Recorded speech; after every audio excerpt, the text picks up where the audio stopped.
छत्तीसगढ़ विधानसभा के बजट सत्र की शुरुआत हो चुकी है और पहले ही दिन राज्यपाल के अभिभाषण में कई बड़े ऐलान किए गए हैं। रायपुर में 300 बेड का सुपर स्पेशलिटी हॉस्पिटल बनाने की घोषणा हुई।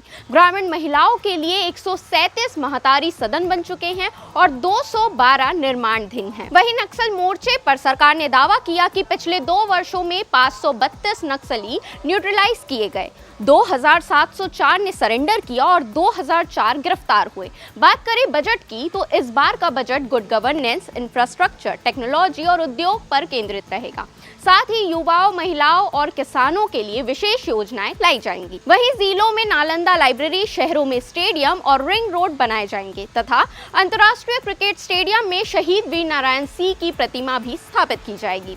वहीं आपको बता दें, करीब 1 साल बाद पूर्व मंत्री कवासी लखमा की सदन में सशर्त वापसी हुई है, जहां उन्हें अपने मामले पर बोलने की अनुमति नहीं होगी और उनकी गतिविधियां केवल विधानसभा तक सीमित रहेंगी। इसके अलावा इस सत्र में छत्तीसगढ़ धर्म स्वतंत्रता विधेयक और छत्तीसगढ़ लोक सुरक्षा प्रवर्तन विधेयक लाए जाने की संभावना है। यानी 2 अहम विधेयकों के साथ 2800 से अधिक प्रश्नों के बीच यह सत्र राजनीतिक रूप से भी काफी महत्वपूर्ण माना जा रहा है और अगले 1 महीने तक प्रदेश की राजनीति का केंद्र विधानसभा ही रहेगी। तो इस पर आपकी क्या राय है, कमेंट करके जरूर बताइएगा और ऐसे ही अपडेट्स के लिए हमारे चैनल सीजी भास्कर के साथ जुड़े रहें।